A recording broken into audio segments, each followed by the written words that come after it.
Riker, Yep. we're gonna look at the Toronto Raptors players shooting threes this season. All right. You know what, Ben? I'm gonna frustrated right now.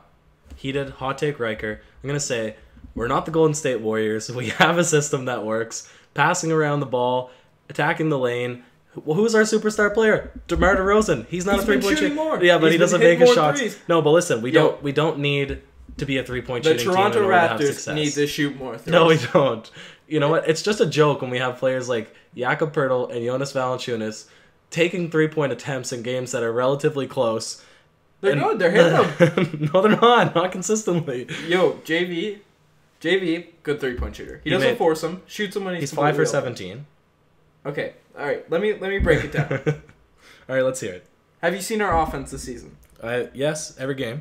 Does it not look 10,000% better than last year? Yeah, but not attributed to the three-point shooting. We're It's attributed moving the to the ball. additions that are on the team. So if you have people like CJ Miles in a system when the rotation has it that they're open for three-point shots, then it works. But when you finish a possession with a pass to Pascal Siakam with the corner three, you know he's gonna miss. There's no point. Okay. You brought a lot of things up.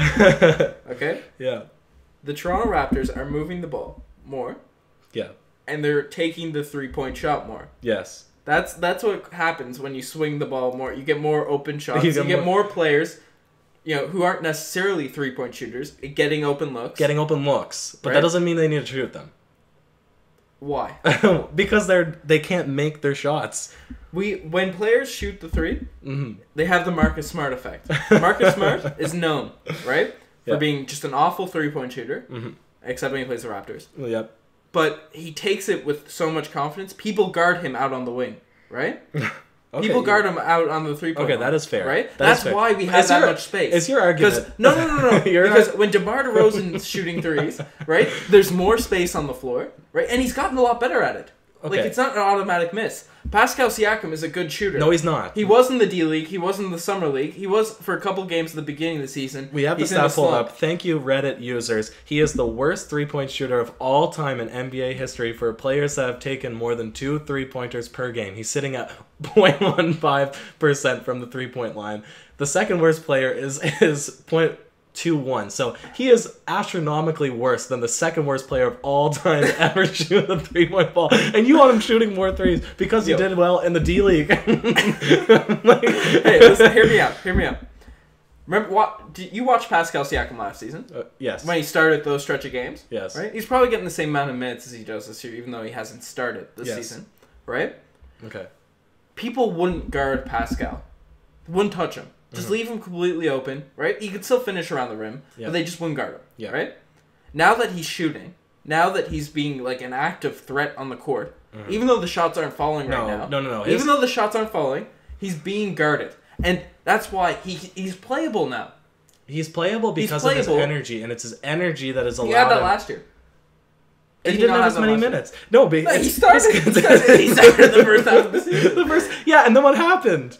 He got benched again. And it's not because of his three-point shooting that's allowed him to get more minutes this season. It's he's becoming an all-around, more consistent player. A better basketball IQ. He's finishing inside shots. He's playing well on defense. It has nothing to do with his three-point shooting. His three-point shooting is awful. And I think that we're just sacrificing potentially good possessions by allowing our big men to shoot threes. And even DeMar DeRozan. Okay. Obviously, I don't want our number one option to be Pascal Siakam shooting. I don't want our number 3 option to be Pascal Siakam. But I think if he's completely open, no one's guarding him, and he's proven. That's why I brought up the D-League stat. Like, he's not, the Dwight Howard out there shooting threes. Like, he's capable of making them. We're talking about the LiAngelo Ball effect here.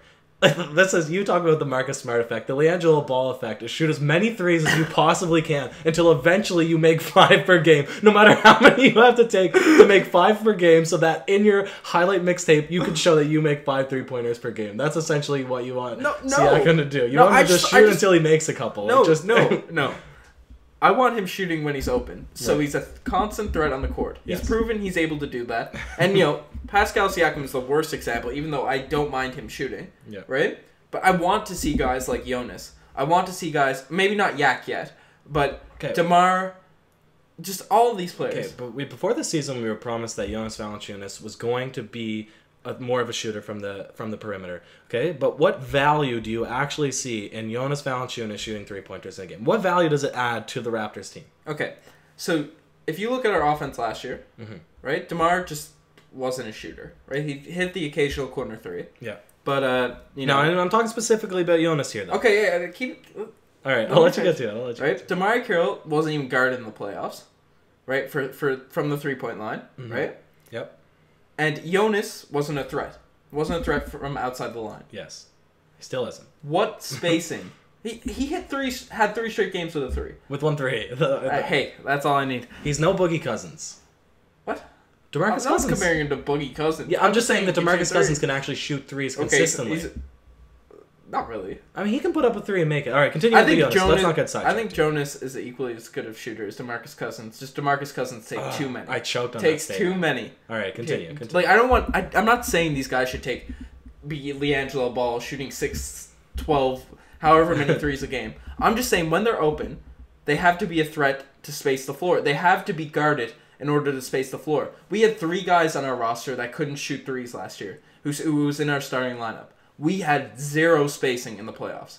We had 0 spacing when we played decent teams. Okay, I agree. I think the Raptors' offense is a product of both ball movement, which you agree with, and our players being confident enough to take the 3. No, I see. They're confident enough, so people have to guard them. Right? I think that the crux of the matter of why you want to shoot threes is to draw defenders out closer to you for spacing, but you need to have the mobility then to get around players. And Jonas Valanciunas, regardless if he draws defenders out to the 3-point line, if they are now defending him from the 3-point line, he's just going to pump fake and have no ability to get around them whatsoever. You just made my point further. How good would it be? No, it wouldn't be good.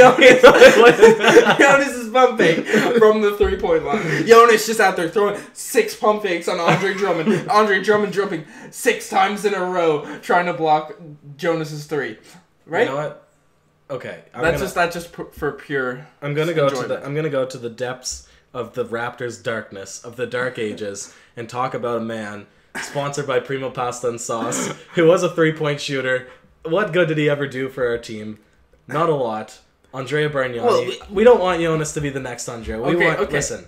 Andrea Bargnani was not a bad player because of his shooting. It was because he's the worst defender on the history of the planet. Okay, yeah, that's fair enough. Right? That wasn't his issue. Yeah. And I'm not saying Jonas and Pascal and all these guys their number one option is to, on the fast break, run to the corner and shoot a 3. That's not what I'm saying. Yeah. We need to shoot them in the crux of our offense. That ball gets swing to them.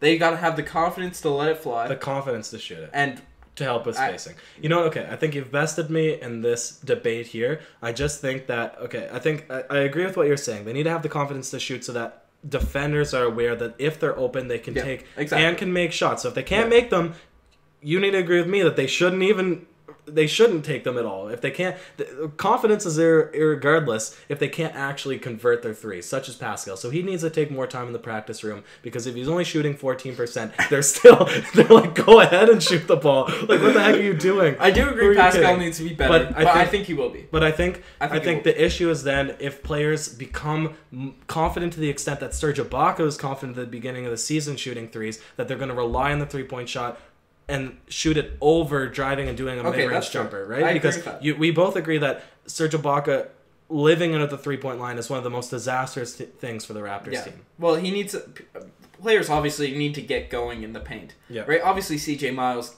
or Lowry, they can, they're phenomenal shooters, so they can start off the game letting it fly. Yeah. But obviously, we don't want Serge's number one option to be a 3 unless he's obviously cooking. We want inside out. Yeah, we want it inside out, but the out still has to be an option. That's true. So it should be a strong option we can go to in our offense. Okay, let's simplify this for the fans. Yes or no, you think that we should have more 3-point shooting from the Raptors, Ben? Yes. No, for me. Fans, what do you think? All right, let us know in the comment section. Thanks for listening.